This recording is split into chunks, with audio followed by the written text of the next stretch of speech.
Okay, welcome to Bounce Around Charleston. We've got a wonderful show. It's a brand new year, 2023, and we're excited that you're back with us, viewing us today.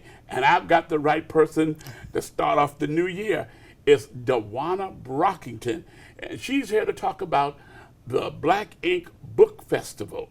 And Dawana, welcome. Hey. And Happy New Year. Happy New Year. It's so good to see you again. Tell us, what is Black Ink? So Black Ink is the Charleston Book Festival. Originally we started out just trying to highlight and uplift Black writers here in the Charleston area. And we started out as this tiny little thing, and we keep growing and growing. And so this year we are a hybrid. So last 2 years we've been virtual, and this year we are back in person on a hybrid basis. So a 3-day event, Thursday and Friday, and then Saturday is the culmination of our event, and we will be at the Trident Technical College on Rivers Avenue in their conference center. I remember last time we spoke, it was all about romance. Romance. So where are we going this time? Woo! Okay, so we are, our theme is Black to the Future. Mm-hmm. And with the success of Black Panther 1 and 2, mm-hmm. we thought it was time to really take a look at Black individuals in science fiction and fantasy, and it's called Afrofuturism. Mm-hmm. And we thought it would be an amazing venture to, look and focus on what the future could look like with a little, soul, a little sauce to it. So how do you choose your books? So for this year, our keynote speaker is Namina Forna, and she writes young adult fiction, and we just look at what's trending, what's happening, what are people talking about, what are folks excited about. Everybody was excited about Black Panther 2 coming out. If you have not seen Wakanda Forever, do that. And so we thought, you know what, let's pay tribute to the folks who lift up those voices. And we're starting to see a lot of Afrofuturism show up. If you guys watch any Hulu, Octavia Butler's Kindred is, I think, a 6 or 8 part series. She was one of the first Black writers, and specifically Black women, mm-hmm. writing sci-fi fantasy. And so we're coming up on the radar, and we are, folks are being interested in what the future could look like from a Black perspective, mm-hmm. but also still being very inclusive. And so we're just super excited. So what motivated you all to get into this? Oh, man.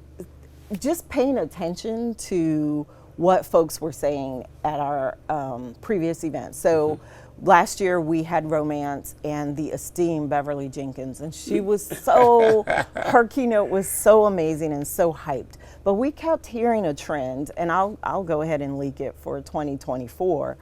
We kept hearing a trend in conversations with writers, mm-hmm. about how they started writing because somebody did them wrong and they decided to kill off mm-hmm. a character. And so we just pay attention to what keeps coming up. And so prior to romance, sci-fi fantasy was coming up quite a lot. And so we thought, well, this is the direction we should go for this year. Next year we might do a little murder and mayhem, because that's what we heard, that writers are like, yeah, I just wanted to kill off a character and not go to jail. So. Well, when you watch television now, everything is about FBI, yes, private investigation. Yes. Huh? Absolutely. And so Black Ink just wants to highlight Black voices in those spaces. We're telling amazing stories. We're having amazing adventures too. And so we want to expand those stories to a larger audience. Diversity is a buzzword and has been for some time. And we're finding that more folks are interested, not just Black people or people of color, mm-hmm. but all folks are interested in the view that minority writers bring to a genre that yes. just gives it a little different spin, gives it a little zhuzh. Well, I even think that with the culture that we have here in the Lowcountry, with the music, the prayer bands, and how we church in the Lowcountry. Yeah. To me, our culture is so different, Yeah. and someone needs to even look into that. Woo, okay. I will put that on the agenda and take that to the planning committee, because you're absolutely right. And we started out a Charleston-based festival. You know, we were highlighting Charleston Black authors, and it's just expanded. We have folks from all over the state, and we have some neighboring states who Black writers, we're on their radar, and they start at the beginning of the year. They're like, hey, how can I get into next year's event? And so we're super excited about that. Last year we had over 400 attendees virtually, and I want to say about a small percentage of them were from other countries, and more than we estimated were from all over the country. And so, like I said, Black Ink is just kind of bubbling out and growing and just shifting into the thing it needs to be to tell the tales of minority folks, and especially here in Charleston. And we do, Savannah Frierson she chairs our planning committee, and so she and I usually have some interesting conversations at the end of a festival as we gear up for the next festival. And again, we look at what are the trends saying, and what have we danced around but we haven't really paid tribute to or paid attention to.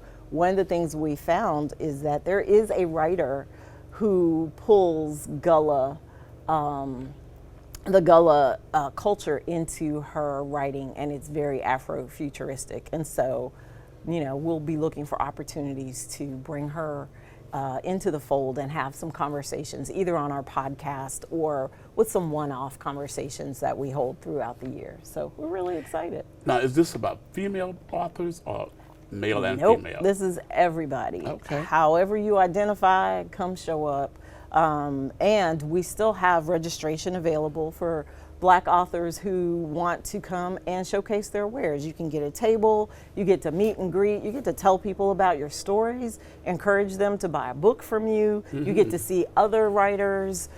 So it's a festive atmosphere. We try to have a good time, but it's also just find out what's out there, what's in your community that's not mainstream, that may be just as entertaining. That's what we're here to do. That's what we try to promote.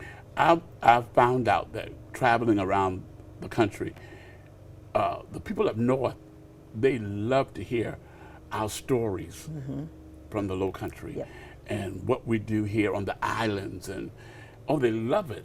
They love it. And Southern fiction and Southern culture, especially Gullah, Geechee culture, it's still a mystery to folks. And so for those who aren't from Charleston or Beaufort or Jacksonville or that corridor, they may not really understand what our culture is, and they typically think of food.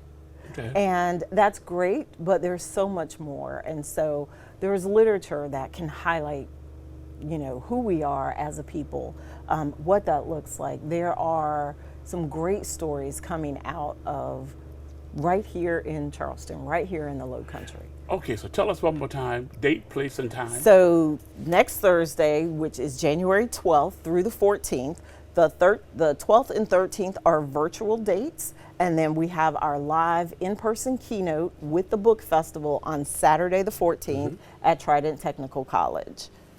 Okay. DeWanna Brockington, thank you for being a bounce around Thank Charleston, you. sharing us again about the Black Ink Book Festival. Thank you. I'm so glad to be here. Okay. I appreciate your support. Hey, you heard it right here on Bounce Around Charleston, but stay tuned, because coming up next, a top chef, BJ Dennis. You don't want to miss it after this break.